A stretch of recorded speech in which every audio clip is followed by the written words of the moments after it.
Deal of the century unacceptable, grossly unjust.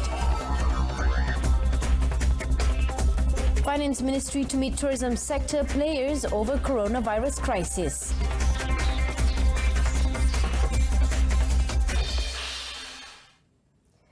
Good evening, I'm Cynthia Arthur. You're watching News on 2. Prime Minister Tun Dr. Mahathir Mohamad has described the proposed peace plan between Israel and Palestine, that is also known as the Deal of the Century, as a one-sided arrangement. Reaffirming Malaysia's stand against the peace treaty, Tun Dr. Mahathir said the one-sided deal will never see the creation of contiguous sovereign Palestinian state. To make things worse, Tun Dr. Mahathir said it hands over the holy city of Jerusalem on a silver platter to the Israeli side in absolute disregard of the feelings of millions of Muslims and Christians worldwide. When opening the third conference of the League of Parliamentarians for Al-Quds in Petaling Jaya today, the Premier also pointed out that the peace plan acknowledges only the powerful occupier while completely ignoring the rights of the oppressed. The Prime Minister said, "It is truly disappointing that after more than 7 decades, only one side of the two-state solution has come into form, and that is Israel, while the Palestinian people are still left struggling for justice, peace, and a sovereign state of their own." So Dr. Mahathir also underscored that Malaysia will always support Palestine and that its foreign policy towards the latter has remained the same since this country became independent. A 67-year-old Chinese national from Wuhan became the latest patient to be tested positive for the novel coronavirus infection in the country. Deputy Prime Minister Datuk Seri Dr. Wan Azizah Wan Ismail said this makes the total number of positive cases for the virus to 16. In a special statement on the virus released today, the Deputy Premier said the report was notified to the National Crisis Preparedness and Response Centre, CPRC, of Health Ministry. The latest case involved the mother of a friend of the 14th patient to test positive for the virus in Malaysia on the 6th of February. She is currently being treated in the isolation ward at the Kuala Lumpur Hospital and was reported to be in stable condition. Out of the total 16 positive cases, 12 were China nationals and 4 were locals. The Ministry of Finance will meet all parties in the tourism sector to discuss the impact of the novel coronavirus 2019 and COVID outbreak in the industry. Minister Lim Guan Eng said the meeting would be held on Monday. The minister was asked about concerns raised by the tourism sector over the risk of the virus spreading. Ada satu pakatan nasional bertemu dengan semua yang terbabit dengan sektor pelancongan. So itu kita akan adakan proses perbincangan dan kita harap selepas dibentang kabinet ini dapat diumumkan. Lim was met after the official handover ceremony of Sekolah Suria's new school building at Sungai Ara, Georgetown.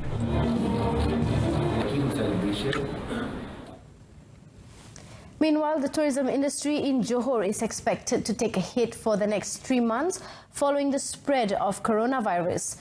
Johor State Exco Liao Chai Tung said the impact has already affected the Visit Johor Year 2020 program, which is currently ongoing. Dari feedback daripada persatuan-persatuan dan juga semua industri pelancongan, memang bukan sahaja impaknya datang dari China dan juga Singapura, tetapi untuk domestik sahaja pun sebab semua orang memang sekarang risau dan takut terhadap isu coronavirus. So saya boleh katakan kerisauan ini bukan sahaja impak dari China dan juga Singapura, tetapi dari semua segi dan semua pihak. Liao said she will be having a meeting with tourism industry players soon to discuss a short-term solution to address the issue. Speaking to reporters when met after flagging off the Visit Johor road tour in Johor Bahru today, the Exco member reminded the public to take care of their health by wearing face masks when they go out. However, Liao said the state government, through Tourism Johor, would still continue to promote the Visit Johor Year 2020 by having various programs such as the Visit Johor Road Tour series. She added that in March, the convoy would also be promoting the Malaysia Games Sukma, which Johor will host in July this year, to Melaka, Negeri Sembilan and Selangor. In conjunction with the Thaipusam celebration, 1,800 healthcare workers have been stationed at the Sri Subramaniar Batu Caves temple for this whole week. This was among the precautionary measures undertaken by the temple administration with the cooperation of the Health Ministry in the wake of the novel coronavirus infection. At the same time, visitors and devotees are also encouraged to practice high level of hygiene and usage of face masks to reduce the risk of infection. A total of 24 ambulances are also stationed around the area to deal with any untoward incidents. Besides that, health screening clinics were also opened for any patient to seek immediate health care. According to the head of Medical and Emergency Unit of Batu Parliamentary Constituency, Datuk Dr. A.T. Kumararaja, the healthcare teams are always prepared to bring any patient with suspected symptoms or infection to the nearby hospitals. Untuk jejak coronavirus ni, kita memang mengambil langkah-langkah yang awal di mana persiapan untuk setiap anggota tu telah berlaku daripada awal untuk mana mereka personal protection mechanism yang itu kita dah buat. Kita pun dah siapkan kuarantin. Kalaulah perlu dan kalau kita syaki satu pesakit ataupun satu penganut ataupun satu pendatang datang kepada Batu Caves ni, memang ada wabak-wabak atau simptom yang berkaitan dengan influenza type illnesses, kita dah ada satu quarantine system di mana kita akan quarantine mereka di dalam satu ambulans dan terus hantar mereka pada hospital Sungai Buloh. The Health Ministry has also prepared 5 medical bases around the temple vicinity and also at the Batu Caves KTM station. To ensure smooth operation, the Medical Operations Centre has been coordinated to Selayang Hospital, the nearest to the Batu Caves temple, which stands ready to face any possibility of the spread of the virus. Dari pihak Kementerian Kesihatan, kita telah diwajibkan untuk menjalankan proses saringan pada mereka-mereka, bukan setakat rakyat Malaysia dan juga mereka-mereka yang datang dari luar negara untuk memastikan mereka ni sihat dan tidak mempunyai apa-apa jangkitan. Meanwhile, a total of 15 agencies under the Malaysian Red Crescent Association and National Disaster Management Agency have also stationed their volunteers there. At the moment, we are totally about 500 workforce, but split into different shifts. We have nearly about 20 to 25 doctors on round the clock, starting from following the chariot until tomorrow. A total of 1.6 million people, including tourists, are expected to throng Batu Caves to celebrate this year's Thaipusam festival. Fears over the outbreak of coronavirus did not stop devotees from flocking the Sri Maha Siva Muniswara temple in Tampoi, Johor Bahru to celebrate Thaipusam. A check by RTM's crew found that about 10,000 Hindu devotees had started to gather at the temple as early as 8 a.m. today. In Malaysia, Thaipusam is celebrated by Hindus on the full moon of the Tamil month of Thai. Among others, the devotees shaved their heads, carried palkuram or milk pots, and performed other rituals to fulfill vows and as acts of penance. Some of the devotees were also seen carrying colourful kavadis, which made its way to the temple after being paraded for about 4 kilometres around Tampoi area. Most of the devotees were seen donning yellow outfit, which symbolises pureness. Saya sangat gembira pas sebab dapat bersama dengan keluarga saya, walaupun tahun lepas tak dapat ambil, so saya menaikkan saya pada tahun ni, so saya memang gembira sebab dapat adik sihat juga, so gembira. Harapan saya lah nak belajar dengan bersungguh-sungguh macam tahun lepas, walaupun dapat kesan cemerlang, saya harap prestasi saya meningkat pada tahun ni dan sihat. Kita hari ini datang dengan family, anak saya, ada wife saya. So ini pagi-pagi kita berkumpul dah sampai sini. Ini tahun kedua. Last year kita ada buat, so ini tahun kedua. Harapan tahun ni cuma untuk semua orang lah hidup dengan sehat, harmoni dengan semua rakyat Malaysia lah. Rasa bangga lah sebab banyak orang datang dengan meriahnya dia sambut dengan kita orang. Memang rakyat semua rakyat lah bila kaum datang. Ya, saya rasa gembira lah. Tahun ni meriah atau tahun lepas? Memang setiap tahun meriah, tapi tahun ni lagi meriah lah. Semua orang kena satu bergaul mesra, semua kena dengan meriah lah. Semua orang kena sambut perayaan ni dengan gembiranya.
Coming up, urgent action needed on monopoly of wholesale markets by foreigners.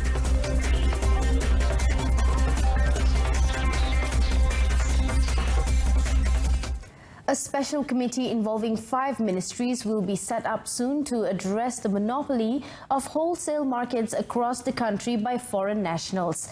The 5 ministries are the Ministry of Agriculture and Agro-Based Industry, the Ministry of Domestic Trade and Consumer Affairs, the Ministry of Home Affairs, the Ministry of Housing and Local Government, and the Federal Territories Ministry.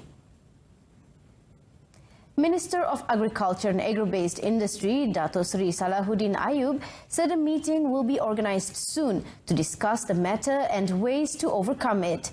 The foreigners' monopoly in the markets are feared to affect the income of the farmers and local traders. Ini adalah tahap yang kita kena bertindak kerana telah begitu banyak laporan-laporan yang kita dengar dan saya pun pernah menyaksikan sendiri hampir 100% dah di pasar borong Selayang itu warga asing dan ini tidak baik dan tidak elok environment itu perkembangan itu kepada negara kita. Speaking in Mersing, Johor, he said besides affecting local traders' source of income, the safety of the products sold in the market is also a matter of concern. Perpetrators responsible for the influx of illegal immigrants in Sabah will be hunted down. According to Deputy Home Minister Datuk Muhammad Aziz Haji Jaman, these illegals were believed to have been brought into the state by local syndicates through laluan tikus or hidden trails along the coastal area in the east of Sabah, stretching for over 1,700 kilometers. Dato' Muhammad Aziz said, hidden trails have caused great hindrance to the government in its efforts to curb these illegal entries to Sabah. Dato' Muhammad Aziz, who is also the Sepanggar Member of Parliament, said this during a press conference in conjunction with the Integrated Operation Sabah JIM in Kota Kinabalu. Itu saya ingin memberi amaran kepada dalang-dalang ini, kita akan memburu mereka dan mana-mana yang kita dapati dalam memberikan kerjasama kepada orang-orang ini, kita akan ambil tindakan seberat-beratnya mengikut undang-undang yang ada. He said the police and immigration department had some information related to the hidden trails often used by the illegals to enter the state. Thus, Dato' Aziz stressed that the perpetrators will be flushed out. Inspection carried out on 487 people throughout these operations. 62 illegals were detained, comprising 30 men and 26 women, including 6 children.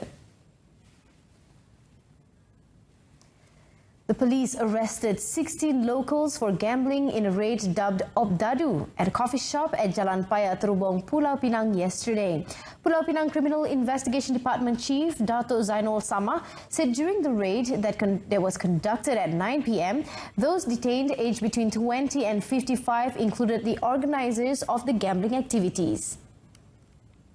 To Dato' Zainul, the raid was done based on tip-offs from members of the public regarding Russian poker gambling activities that was organized at the coffee shop since the past few months. The police also seized gambling chips of different values, a round table, 15 plastic chairs, mahjong pieces, and 11,500 ringgit in cash. Dato' Zainul said bets placed in the gambling activities range from a few hundreds to hundreds of thousands of ringgit, adding that all the suspects have been brought to the Timur Laut Police Headquarters for further action. Also arrested was the owner of the coffee shop for allowing such activity to be held at his premises. Dato' Zainul said the case is being investigated under Section 4, Subsection 1B and Section 6, Subsection 2 of the Common Gambling House Act 1953. 3 people were killed while 3 others were injured in a crash involving 4 vehicles at kilometer 42 Jalan Kluang Barat Mersing in Kluang last night. The deceased were identified as car driver Aisyah Afika Masyaihar, 26, Indonesian motorcyclist Jambong, 63, and his pillion rider Suparman, 36. Kluang District Police Chief ACP Muhammad Abdul Ismail said the 9:20 p.m. incident was believed to have occurred when Jambong and Suparman, who were riding a motorcycle from Kluang, were about to make a turn at the agro-tourism farm junction when their motorcycle was hit in the rear by a Perodua Myvi car. As a result of the collision, Suparman was thrown onto an oncoming car from the opposite direction, while the Myvi car crashed into a car driven by Aisyah Afika. He said Jambong and Suparman died at the scene while Aisyah Afika succumbed to her injuries while undergoing treatment at the Kluang Hospital's emergency unit. All the 3 injured victims were admitted to the hospital for treatment. The case is being investigated under Section 41 of the Road Transport Act 1987.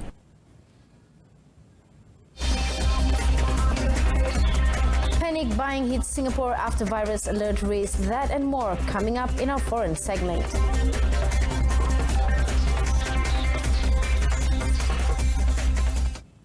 Singapore on Friday raised its coronavirus alert level and reported more cases not linked to previous infections or travel to China, a move that sparked panic buying of essentials in some shops across the island.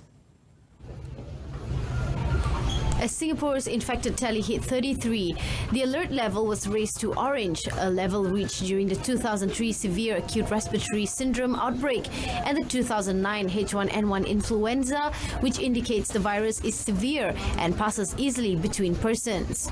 With the disease reviving memories of SARS, which killed more than 30 people in Singapore and hundreds worldwide, shoppers started clearing shelves of toilet paper, noodles and rice and formed long queues in supermarkets across the island on Friday evening and over into today.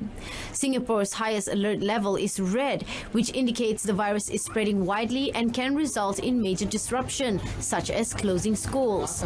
With evidence of local transmission in Singapore mounting, people appeared to be taking no chances. The Health Ministry also said that firms should be prepared for widespread community transmission and advised that non-essential large-scale events should be deferred or cancelled. Australian rider Taj Jones won the second stage of 2020 Le Tour de Langkawi LTDL cycling race involving a distance of 261.1 kilometers from Dataran Batu Buruk to Bandar Baru Kerteh, Terengganu today.